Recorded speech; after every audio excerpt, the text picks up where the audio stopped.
What's up, everybody? It's your boy Zora Maldani taking a break from New York to save the sorry state of your commander deck with a patented mix of democratic socialism and sweet mocha skin tone. Socialism's gonna have to do a lot of the work here. This week on Point and Laugh, we're cracking down on a notorious landlord who lied about their control deck having hygienic ventilation standards. After that, we find out a local graveyard has been used as an illegal dumping ground for nuclear waste. And finally, we find Captain Degathrod for failing to meet federal minimum combat damage standards. Thank you all for your time. Thanks to the Knicks winning, we do not have to have anybody subscribe this time for Mango to get her orange slices. Mango! Get back to the Jalen Brunson altar right now! Please read the primer first. No is maximize the fun per game action. The only cards we don't want to cut are things that maximize the fun per game action. Now, I'm not going to look at anything in this deck. We're going straight into the playtest. I can see immediately you're a okay, that's good to know. That's going to be very important. Wow, oh god, okay. So I see Ponder, I see a terrible counterspell, I see a terrible stacks piece, and an Otter.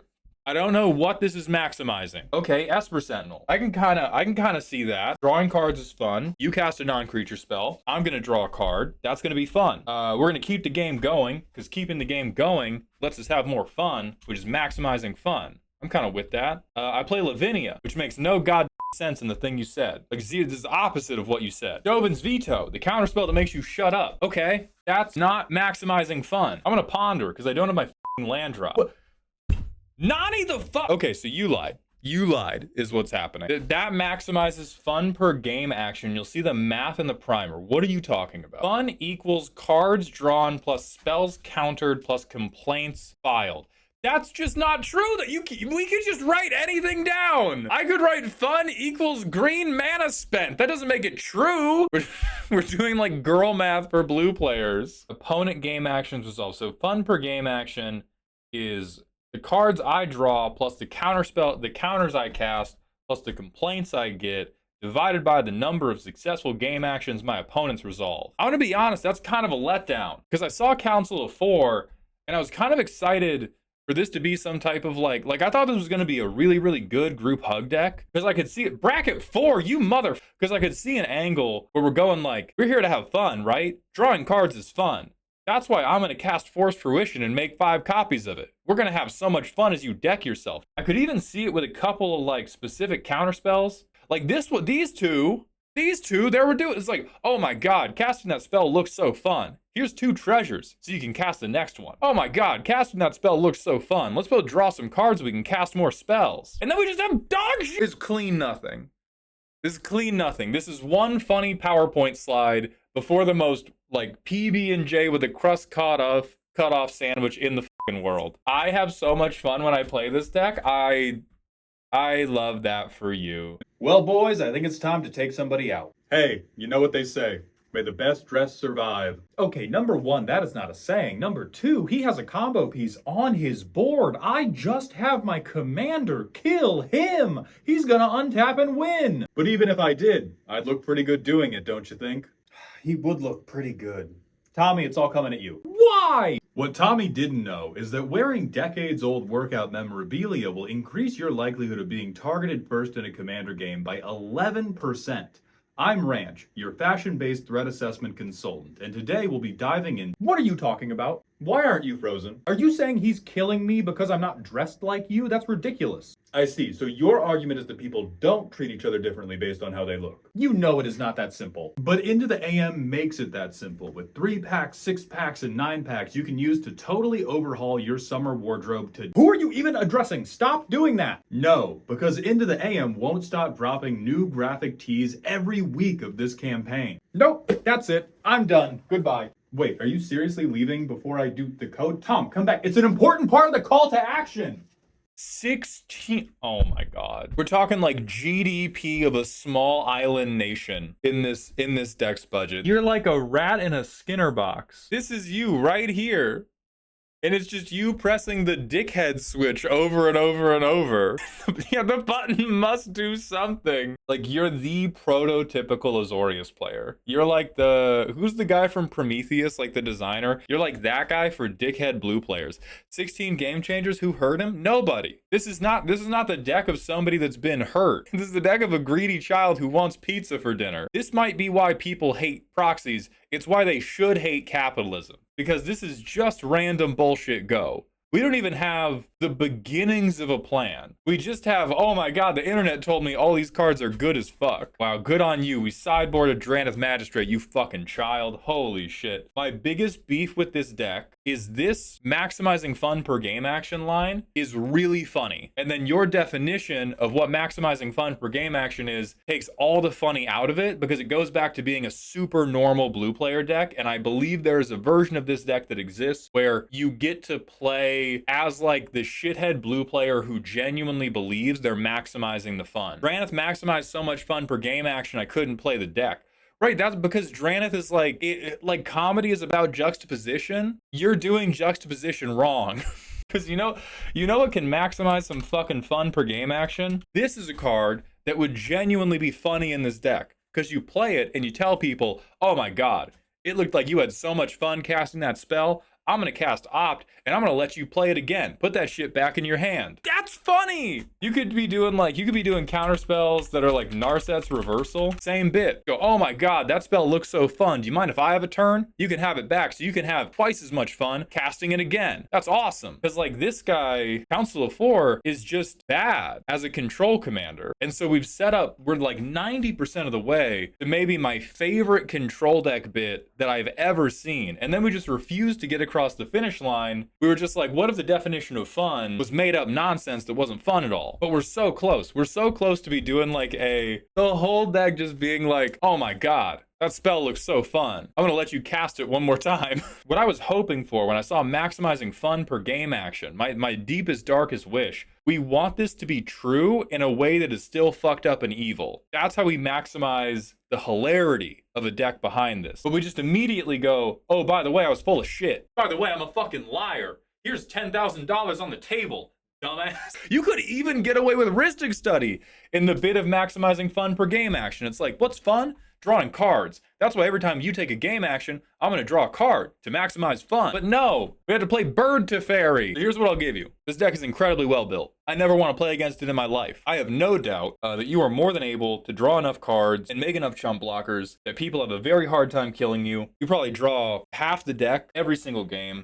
You probably get to do what you consider your bit every single time, and that's beautiful. Consider that I hate your bit, and by extension, you. And what I think would elevate this bit an incredible amount is if we actually leaned into actually maximized fun per game action and did it in a way that was fucked up instead of just immediately being a liar. Humility is the game changer here that really maximizes fun. See, like, that's what destroys the bit for me, though. I wish this worked, but humility is like peak card that does not work for the bit. Like, what works for the bit is fractured identity. Because you go, wow, that creature looks really fun. That enchantment looks really fun. What if we had 3? That's funny as fuck. Versus this is leaning into and like maybe this is just because I've been on the internet talking shit about Commander for too long, but this to me just leans really hard into the idea of like, oh, my deck is maximizing fun. By the way, fun is 0 sum. I'm having all of it, which to me is like the boomer humor of Magic. It's like when you joke about how you hate your wife. Maybe it was funny 30 years ago. Me personally, I can't take it anymore. I see it, I get itchy all over. Like Wan Shi's Tong is good here. Trouble in Pairs is good here. Unagi's good here. We have a bit. We have a bit. Even Teferi, like you're the one. This is like the only bit that could argue for Teferi's puzzle box because we could go, hey guys, beginning of the game, do you have more fun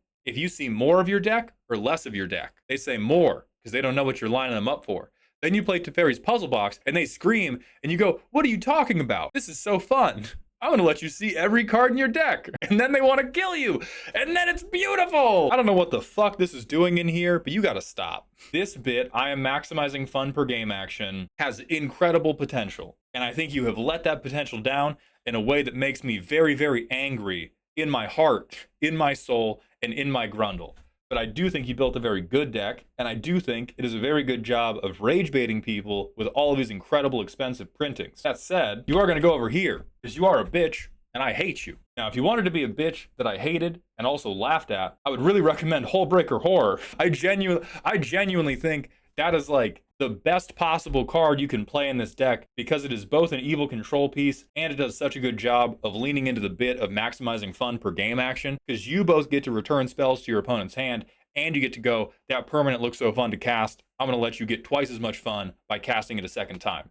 And I think that is the core of what this bit would love to be. I think just therapy is all that's left for you. This is goddamn ridiculous, brother. Janky graveyard combos. Roll Gravetide. It's Muldrotha. Let's go straight to the playtest, see what happens. I have one land. I have Coward's Enchantment, and then I have some normal stuff. This doesn't play magic, so I'll mulligan. I have the worst card I have seen in a minute. I have some lands. I have a 6-mana thing. This hand also seems terrible. A mulligan. Okay, I have Uro. There's potential there. I have a path here. I have a little bit of ramp. I don't know what the fuck Liliana's doing in here, but who cares? Play a land, pass. Play a land, pass. Play a land. Uro time. Get a land out. Next turn, play a fucking tap land. Play Binding of the Old Gods. I blow something up. This is all I've done. I'm feeling a little spooked. Next turn, Muldrotha's 6 goddamn mana. I play Muldrotha. I get to get a forest. Pretend this is a forest. Nope. I didn't see that. You're getting exile cycled. You don't exist. Awaken the honored. Okay, hey, it's happening now. It's all coming together. I am able to destroy a second non-land permanent. Everybody please clap. I think this goes away now. I'm gonna play this. I'm gonna mill 3. Put Burning Rune Demon into my hand. What the fuck is happening with the depletion counters, man? Why are we playing depletion counter lands for ramp before fucking cultivate? What is wrong with you? Like, even before a permanent that would do it. Like, Gwenna, please, anything reasonable. You can replay them from the graveyard. Sure, but it comes into play fucking tapped, dog. I do this turn. I got a lot of stuff. I can replay Uro. I draw a card. I put this dog shit land out. I blow up another permanent. I have blown up 3 permanents. I think this sacrifices now. I discard something to just get it back immediately. I play Uro non-escaped. We don't have 5 other cards in our graveyard. So at this point, I feel compelled to Burning Rune Demon and hope to God that we can find anything resembling a plan somewhere in this deck. That is concerning. Okay, Mystic Remorse. Can we go back and quote the guy saying he was playing depletion lands because they're cheaper, and then showing me a secret lair drop of Mystic fucking Remora? Really? Oh, okay. All right, bro. Put your fucking hands up. Put your fucking hands up. Back away from the deck slowly. What the fuck are you doing here? Primary win con. Leveler, Phyrexian Devourer, or Tainted Pact, and then casting Thoracle. Jesus fucking Christ. The first word of the primer, mind you, was jank. I'm gonna play, hey guys, I hope you don't mind this budget brew I came up with. It features the Stone Cold best combo in all of Magic, and then also a 4-card infinite mana thing. Oh, levelers jank? Sure! I have a shotgun and a rake. I'm gonna kill you with both. I'm basically unarmed. Engine Rat and Bloodrite Evoker are the infinite mana outlets. Holy shit. Me and Michael Jordan combined would make an average basketball team. Yeah, that's what's going on. We have Michael Jordan and we have Ma MLP from Twitch chat making an average basketball team with this deck. The only card I'm unsure about is Liliana. How is this the only card? At what point in the deck building process, get up in the morning, go to the mirror, put our clown makeup on, go, yeah, I'm gonna Thoracle Tainted Pact. I'm also gonna Engine Rat. I'm not sure about that Liliana. You are the fucking rat, bro! You are the rat! Alright, so let's have real talk now. No questions about Necroticus! No worries about his use case. We got the no reason $6 card. What wounds me about this deck, Obito, on a genuine basis, is the distance between I have the best combo in all of Magic and I have Muldrotha mid-range. Because those things are heaven and earth far apart. Because what it feels like must be happening is sometimes we can win the game on turn 3, and sometimes I lock you in a room where I spam removal sagas at you, and then 15 turns later my deck decides to work. It is very grieving to me when I have a deck that is so unpredictable in terms of what it is going to do, because everything we can do to improve this, like improving this deck, is very, very easy. In my defense, it used to be a budget deck. That makes sense. You're still wrong, and we're still going to execute you, but that makes sense. Anybody listening, if you have a budget deck and you're like, it's time for this to not be a budget deck, kill that motherfucker. Fossilize it in amber. Make a new deck. Because this always happens. When you try to transition something from a budget deck to a theme deck to being a more generically powerful deck, you end up caught in the middle between playing goddamn Tainted Pact Thoracle and playing shit like Satyr Wayfinder. Because the whole way we make this deck better is we tutor the win condition. Like you can't tell me with a straight face, yeah, my equally worthwhile win conditions are Tainted Pact Thoracle and also beating you to death with a 6/6 with no trample. That's some 2004 Magic the Gathering shit you just told me about, brother. And so like we can take this shit to the ceiling. You could go bracket 4. Satyr Wayfinder is actually good though as permanent based mulch and Muldrotha. See, there's the confusion. Because you're like, oh, but that's like Sidisi, Satyr Wayfinder, Skull Prophet. These all mill and I want to have stuff in my graveyard for Muldrotha. Yeah, but you don't want to have them more than you want to have fucking Wishclaw Talisman, dog. If the thing that our deck wants to do is cast a 2-card infinite and we're in Sultai, we have so many different layers of I can tutor for this, I can transmute for this, I can check the top whatever of my deck for this, that even trying to fill a graveyard from Muldrotha is a waste of fucking time. Yeah, like just tutor for Hermit Druid. We don't want Satyr Wayfinder, we don't want Sidisi, we don't even want Root Coil Creeper. We just want ways to tutor our win conditions, ways to tutor Hermit Druid to get our win conditions in the graveyard. Then we worry, like Muldrotha is a fucking backup plan. Muldrotha is an afterthought. But we do want Engine Rat, apparently. The fact that we made infinite mana and the best thing we found to do with it was this fucking guy is amazing. When you start putting stuff like this in the deck, and especially when you start building around it as the primary win condition, it becomes really evident really quickly how not worth it is to do anything else. Like if we have this, and then next turn I go, okay, well this guy's Vamp Tutor, or Demonic Tutor maybe. And then this guy's Mystical Tutor, rather than building the deck how it wanted to be built. It's because it's on a permanent rather than using Exsanguinate or something. Yes, the problem I'm attempting to point out is that you, the deck builder, want things to be on a permanent because you want them to matter more for Muldrotha. What I'm telling you is at the point where you're relying on Thoracle Tainted Pact as your primary win condition, you don't give a shit about Muldrotha anymore. You don't. The stuff you want to do doesn't give a fuck about it. The stuff you want to do cares about getting Thoracle and getting Tainted Pact. Maybe there are permanents that are a path to that Muldrotha can help with. Everything you're doing is just pulling punches for no reason, which puts it in a really hard spot. So I would honestly recommend going for this. If you want to have a combo win, have this be the combo win. Because this is going to take way longer to come together. People are going to laugh harder when they get killed by Engine Rat versus when they get killed by something else. At any point you can win with Thoracle, people are just going to go, oh, you could have done that the whole time? That is one of the most deflating things in all of Commander. Like at the point where you go for, no matter what you were doing in the setup, the point where you go for, oh yeah, now I'm going to Tainted Pact Thoracle, do I get there? People are going to feel robbed. They're going to feel like they were, even if you didn't lie to them, even if you told them, hey, I have a 2-card combo in this deck, they're going to feel leg swept. Why the fuck are we playing Kyrie? Now the answer is because he has that shit on, and I get it. It's just tough to get a lineup that's like, all right, first we have this guy who has that shit on. After this, we have my incredibly funny win condition that you've probably never heard of. After this, we have goddamn Iron Man. After that, the Hulk is gonna beat the shit out of you. It's too much. And then what the fuck is happening with Liliana? This card is horrible. You should not be playing this card at all, brother. But she's hot? True. Okay, leave her in. My fault. I'm sorry. We're gonna put you right here because you did 100% power creep yourself. You probably had a cute little budget Muldrotha deck, and then we heard the whispers of a fish lady, and we sold our soul to the devil. Mill is horrifying. That's a cute little pun. Let's see how good this is. Oh boy! All right, I play a basic island. Play a basic land. Colorless land. Bloodline Pretender. I swing a 3-2 on turn 4. I played a pre-con game last week. This man would not have made it out of there. Next turn, I play a basic land. I play my commander, but he has a counter on him because of Bloodline Pretender. Now he has Menace. Now I think I might be able to get in somewhere. So I draw a card. Turn 6. Holy shit. I also they milled 3, and I get to take an artifact or creature. Play Black Market. I hit somebody for 4, and hopefully 3, and I hopefully draw 2 cards. Jesus God.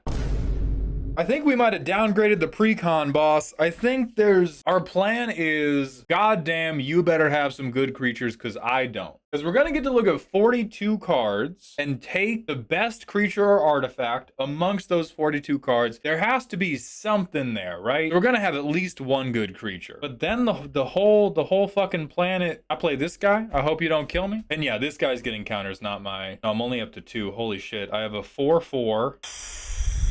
Black market is here for basically no reason. You don't understand. It's a we upgraded a precon. It's like budgeting for government organizations. We're upgrading a precon. I needed to spend $200. I gotta spend all of the $200. Who cares if the card doesn't fucking do anything? I had to spend the $200. The deck itself works very well. I am pressing X to doubt.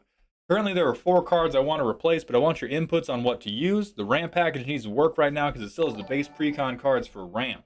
Okay, what do we have for our creatures? A 2/3, a 2/2, a 2/2, a 1/4, a 2/1, a 2/2. Thank God, a fucking 5/5, a 3/2, a 1/4, a 0/4, a 2/4. Okay, so here's my beef with the deck. Here's the thing I think needs to be fixed no matter what we do with the ramp. This deck is basically that one Pirates of the Caribbean movie if all the pirates were played by clavicular, because none of these motherfuckers can fight. I get they have menace. I get you're trying to use the fight stuff to mill them. I get you're hoping to have Bruvac to double the mill, but these guys are sickly. We have to do better at beating ass. Like, we can't do this is theft, right? But like, theft wins through power. And the thing is, the power is what fuels our theft, right? Their power, to hit their power, we need our power to steal the shit. Like, I don't know, like maybe they're playing against 3 green players. Maybe that's what makes them this reasonable. But I'm a theft player. I love theft. Milling one of my friends for 3 cards would not set me up with anything that would make me feel confident about that game state. I'm gonna go like, oh yeah, get ready for the craziest theft deck you've ever seen. Hand me that arcane signet, you dumbass. I feel like just Voltroning the commander would be more effective than 5 silly 2/2s. So Voltroning the commander's an angle. A problem with that is our commander's already very expensive in colors with no green. So we're gonna have a difficult time casting him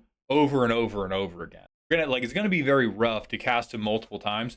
So we want him to be helpful, but we don't want him to be like the only thing that makes the deck work, which is also one of the problems I have with this, because all of our horrors fucking suck. And so if I play Captain Agatharod and you shoot Captain Agatharod, my whole fucking deck falls apart, because the only thing the deck can do is mill you for a ton if I have Captain Agatharod and a doubler out. Because I've been worked over by Captain Agatharod decks. My friends are not good people. I played against a number of these decks, and the ones that work are when they beat the fuck out of me with horrors that are moonlighting as mid-sized sedans, and then they're also stealing from me the whole time. What tends to not work is when they play dog shit and they're like, ha ha ha, I'm gonna mill 4. What do you mean Galta wasn't in the top 4 cards of your library? Can you look again, please? Like, that's what happens over and over again. Now, depending on their pod, anything is possible. Hell yeah, dog. I like this one. This one's great. This one's my fucking favorite. Whole deck should be this. Like, if you're playing in a low removal, upgraded precon pod, I can see this coming together because people ignore you. They don't even have to be big boys, the gate that guard the key. We just have to do a little bit better than Captain Agatharod and the crew of 2/2s. They have to do like 1 push-up.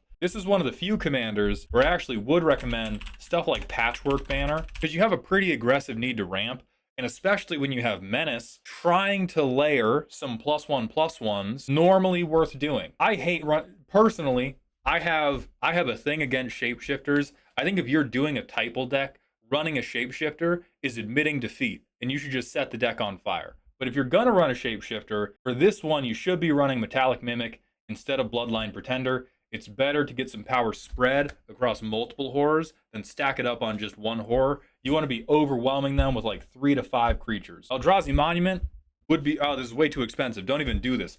But this could be crazy shit in here, because hopefully you're sacrificing bad creatures that you've stolen from your opponents rather than sacrificing your own good horrors. And now they fly, they can't be blocked. You're going to get an Anthem. You're going to get all your damage through. You're going to mill way more. You don't get hit by board wipes. It's fucking amazing. Hell, dog, I might even be convinced to play Obelisk of Erd, but that is 100% what I would be doing instead of, what are the 4 cards we wanted to cut? Liliana, Tashia's Hideous Laughter, Intellect Devourer, and Umbrus.